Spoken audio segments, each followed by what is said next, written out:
Oh, greetings there, friend! Welcome to the fire. One of the advice that I've given other DMs and GMs when starting out is to never underestimate your player's cleverness or foolishness. Or, to put it bluntly, stupidity.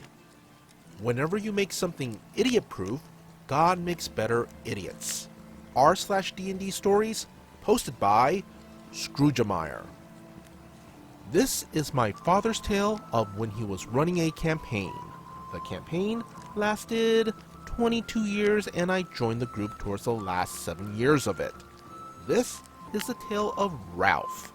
Yes, this is actually his real name, but unless you know this person, and trust me, if you ever met him, you will know of whom I type. I'm not outing anyone. Hell, we don't even know if he still lives anywhere near the state in which these events happened. His name is real, others are fictional. I never witnessed this myself as Ralph left the group before I joined, but I did catch some of the flack from it. In an earlier session, the party had managed to find a minor treasure hoard. One of the items was a small figurine of a dragon in solid gold. It was about the size of the dragon miniatures that you could buy from any decently stocked RPG store. On the base of the figurine was an ancient but still easy to translate dialect of Elvish saying, "In a time of need, a drop of thy own blood." Now, one would think that the instructions were easy enough. So easy in fact that the only way it could be any easier would be if there was a huge button with "Push here, dummy" on it. Not so for the party member who managed to get his grubby little protuberances on it. Yep, the aforementioned Ralph. Party was facing a small orcish army, and Dan nudged Ralph and said, "I think it's time to break out the lizard." Ralph pulled out the figurine, pricked his finger, and applied the drop of blood. The figurine shivered, shook, and expanded into an ancient great worm of a gold dragon, looked at Ralph's character, and said, "Whom shall I eat?" Now, I'm sure that most, if not all of y'all, would know just what to do at this point. You would likely point at the orcish horde and say to the dragon, "Them." But this would be a boring story if this was what Ralph had done. He looked at the dragon and calmly said, Me, I guess?" The conversation goes something like this.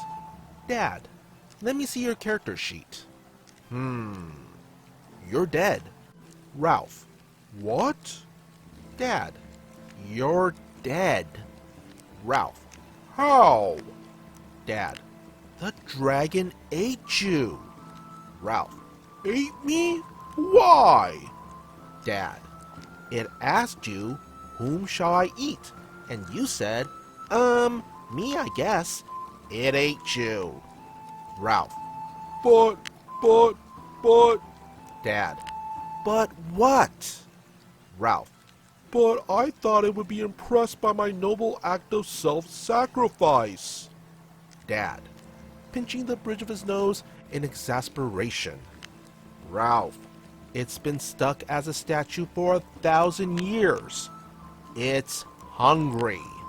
Let me see your character sheet. Yep, you're on your way to becoming a dragon turd. So, 3 years past that point, I joined the group. During all the swapping of tales of our various adventures, he told me this tale. Later on in the game, Dad gave my character a cloth with magical patches. One being a patch that looked like a gold dragon. Faced with a situation where a big, whomping lizard coming off of a millennium-long fast would come quite in handy, I pulled off the patch and threw it onto the ground.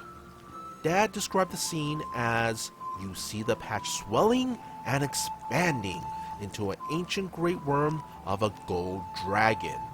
It looks at you and says, "Whom shall I eat? And if you F this up, I will kill you."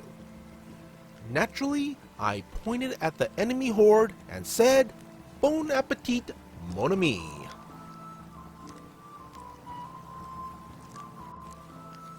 Yeah, I think Winston Zedmore from the Ghostbusters said it best when he said, or in this case, if a dragon asks who should they eat, the answer should always be anyone but you. Yeah.